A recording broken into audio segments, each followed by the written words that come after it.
Hi, everybody, and welcome to our little program on second grade, second step. I'm Kathy Hannon, second grade teacher. I'm Paul Kehoe, second grade teacher as well. And we just want to tell you a little bit about what we've been learning in school to help us really learn how to be kind and responsible and problem solve. So we're going to give you a little bit of that information with some help from our friends. And then our whole second grade, which are currently over to the side, they will be performing for you in a little bit too. And this being the end of the school year, it's a nice time to all get together and kind of look back at the year that we've had and the skills that we've put to work together to make this a successful year for everybody. So first I will just tell you, and for parents who are curious, our Second Step program helps with social emotional learning, and it has 4 key components. So I'm going to have my friends help hold up the poster. The first one is Skills for Learning. That's our first unit. And our song that we're going to sing for you actually talks about this too, about using focused attention, listening. What else do we have on that poster, honey? Being assertive. Being assertive, and one more. Using self-talk. Using self-talk. So we're going to be learning about that. And empathy is another unit that we studied. So feeling what others feel, being compassionate for others. Empathy and compassion go together hand in hand. And we also had our calm down steps. This was really important when we had anything that kind of stressed us out in school. So honey, can you tell us what the 3 things for calm down are? Stop, use your signal. Yep. Name your feeling. Calm down, breathe, count, use positive self-talk. Excellent. And we had a song that went with this, a whole cool dance that everybody did, and they learned how to stop, name their feeling, and calm down. And finally, our last unit that we learned this year was problem solving, and we have 4 important steps. Do you want to tell us, Jackson, what those 4 important steps are? You see S? Say the problem, think of situation. Think of a solution. Yep. You got it. Explore Consequences. pick the best Solutions. Yeah, and we use this outside. I'm actually going to have my friend Lydia explain another thing. One of the other things that we do in class is we have a photograph of a real life situation that kids might actually be dealing with in class or outside, and it gives us strategies for how to handle it. So Lydia, you want to tell us a little bit about these 2 kids? This was when we were learning about problem solving. So both of the kids were making a class poster together, and they couldn't decide what marker to use for the title. So what did they have to do? The They most important thing, think about that first one. had to say the problem without blame, Yeah. think of solutions, safe and respectful, explore consequences, pick the best solution. And Do you remember what they picked? they picked to do both markers for the title. Like they combined the markers together. They combined their colors. They each used the color that they really wanted to use. But they had to go through some different consequences. What might happen if we do this? What might happen if we do this? But every lesson that we teach has this beautiful card, and it has important skills. And the kids can really connect to them because they're real second graders with real life issues that they deal with. So we've been really happy with the Second Step program. And our school psychologist, counselor, Mrs. Carpenter, also teaches a child protection unit and a bullying prevention unit. So we're very fortunate to have the Second Step program at our school. Well, so we're going to have a little conversation. First of all, it's nice to have Thank you, friends. all of you here to have this conversation and to share some music as well. But let's talk a little bit about some of the skills and topics that we've learned in Second Step in our classrooms this year. And one of the ideas that runs through all of the steps that we've learned is being respectful. And so, what does that mean to be respectful? Does anybody want to share what you think that means, Evan? Using eye contact, thinking before you say things, and using a friendly tone of voice. So speaking in a friendly tone of voice, what do we do in the morning that helps us be respectful to each other, that involves eye contact and a friendly tone of voice? Greet each other. We greet each other. We start the day with a greeting, and we talk about those ingredients of a comfortable handshake, making eye contact, and using that friendly voice, and starting the day in a respectful way together. Harvard, do you want to tell us about the golden rule? The golden rule is treat others the way you want to be treated.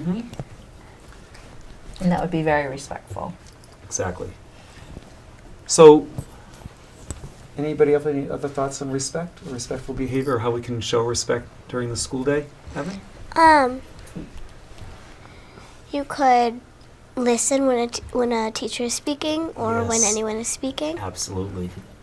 Listening when others, whether it be a classmate or a teacher in a lesson with the whole group, Or a guest. or even when you have special guests at school. And I'd say our second graders, even though the audience can't, can't see see them them, right but now, they're being but very being so respectful. respectful.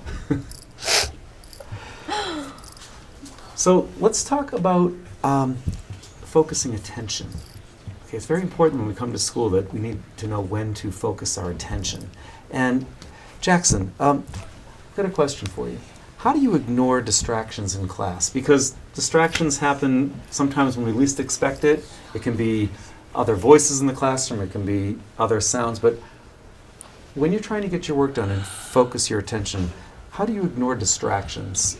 You can ask the teacher for headphones. You can make it background noise. You can use self-talk. And what would you say to yourself with distractions going on? What would self-talk sound like? What might you say to There's yourself? somebody next to me and they're not following the rules and creating distraction for themselves and others, and I'm going to try to listen. Great job. Very nice. Yeah. Okay, good answers. Sometimes when we have to focus attention too, and you're distracted, there's another thing we can do. And it kind of helps us regulate our bodies. What is that? What's something we've all been practicing, Lydia? Breathe. Breathing. And we've learned a lot of different Those ways to breathe. calm down right? steps, Yeah, yeah. the calm down steps. Does anybody have a particular calm down step that works for you when you need to get yourself relaxed? Ellie? Self-talk. And you use some self-talk too? So what kind of self-talk do you say to yourself in that situation? I think that I'm doing great and I'm proud of that. Excellent. Wow. Yeah. Very nice. Evan? 5-finger breath. 5-finger breaths. Can you demonstrate 5-finger breathing? So each time Evan's finger glides over each finger, she's taking a deep breath and breathing in and out. And by the time she gets to her pinky, she can start again. Or maybe she's relaxed and ready to focus her attention. Yes? If you're frustrated, you could use a 5-finger breath, or you could use any breath that you learned. Absolutely. We learned quite a few techniques, didn't we, this year? Harper? Well, when I want to calm down, like if I'm really mad, I like to do gymnastics to calm down. So a little movement sometimes helps you feel a little bit better, to get up and move around a little bit and take a little movement break. Absolutely. And we can Yes. certainly do movement breaks in the classroom too. And what if you just need a quiet place? We kind of jumped to the calm down from the we focused did. attention, but Well, what if you they're all just kind need of a connected. quiet break? What might you have in your classroom where you can take a nice quiet break? Jackson. A back room. Oh, you do?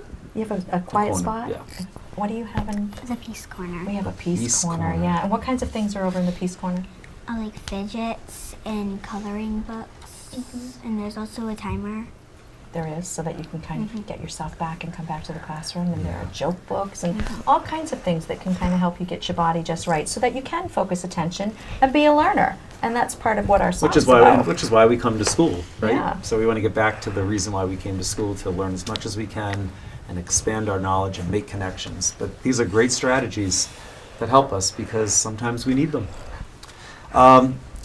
So Oh, being let's assertive. talk about being assertive. I know that came up on the poster earlier. So what does it mean to be assertive? Harper?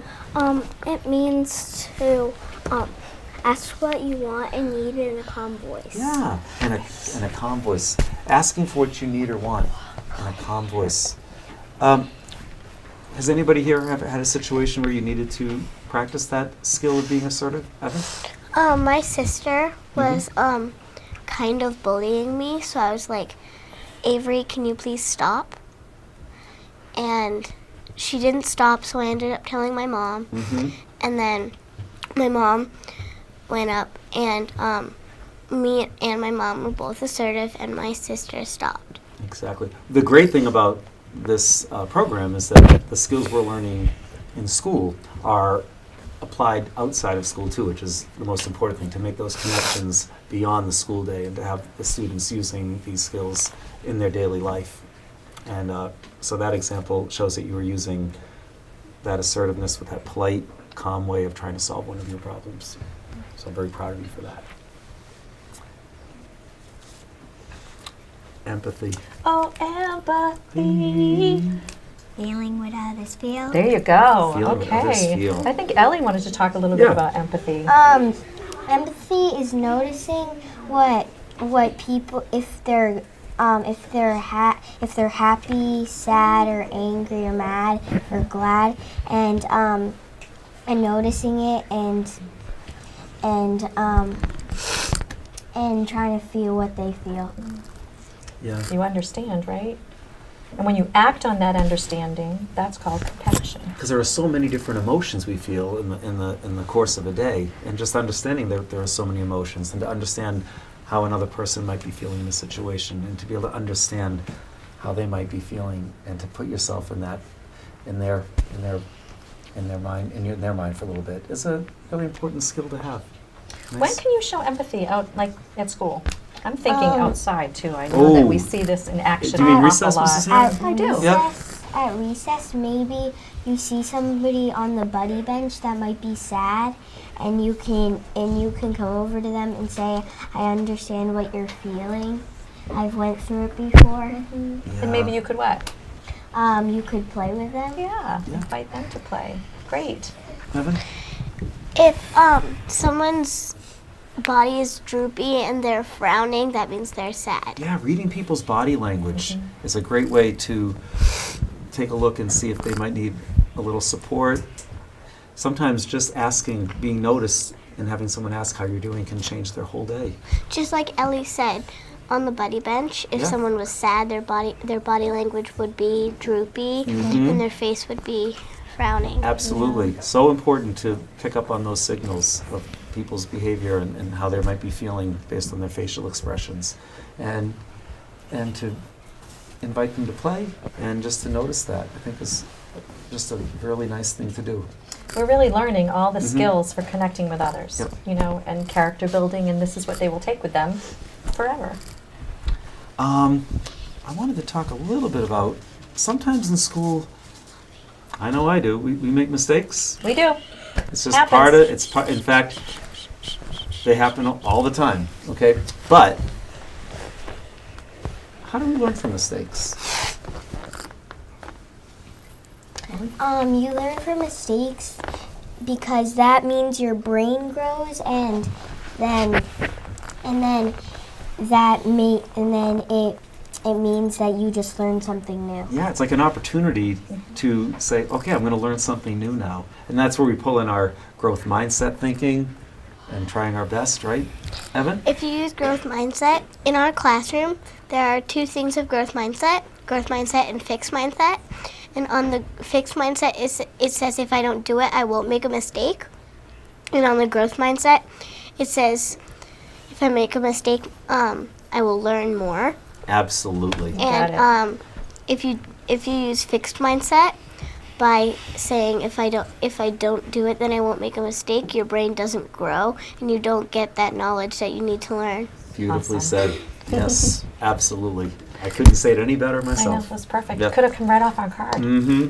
I want to just ask a question, though, Yes. because making mistakes, well, this is all great, saying these things, but making mistakes can be so stressful or embarrassing, and sometimes our feelings get really big when that happens. So I'm wondering if anybody can explain when your feelings are really big and you made a mistake, what you do with What do you that. do with that?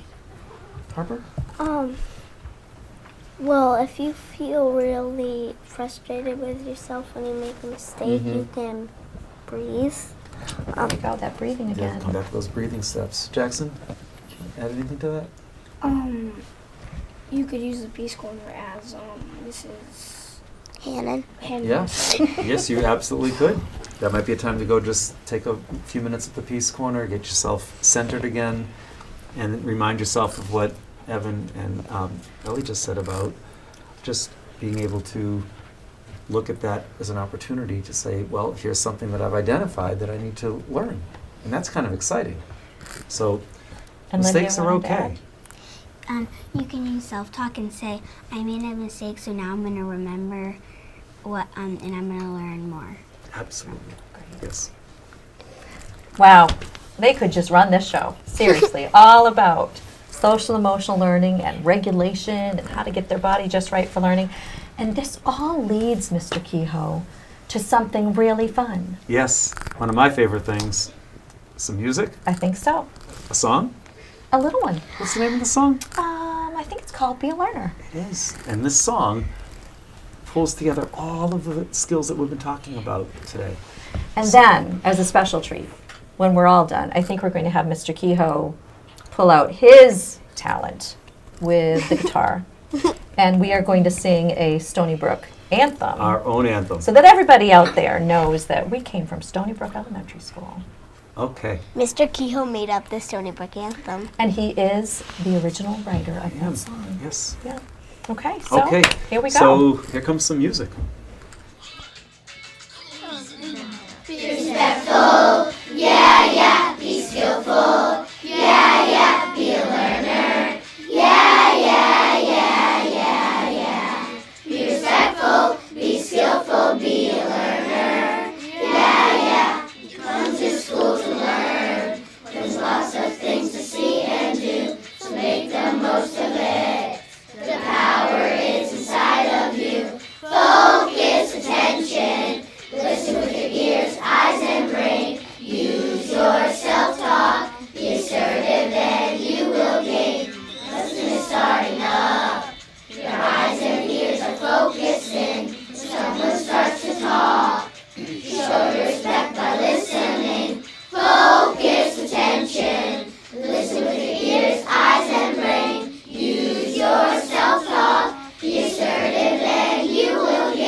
So the school that pairs together sings together.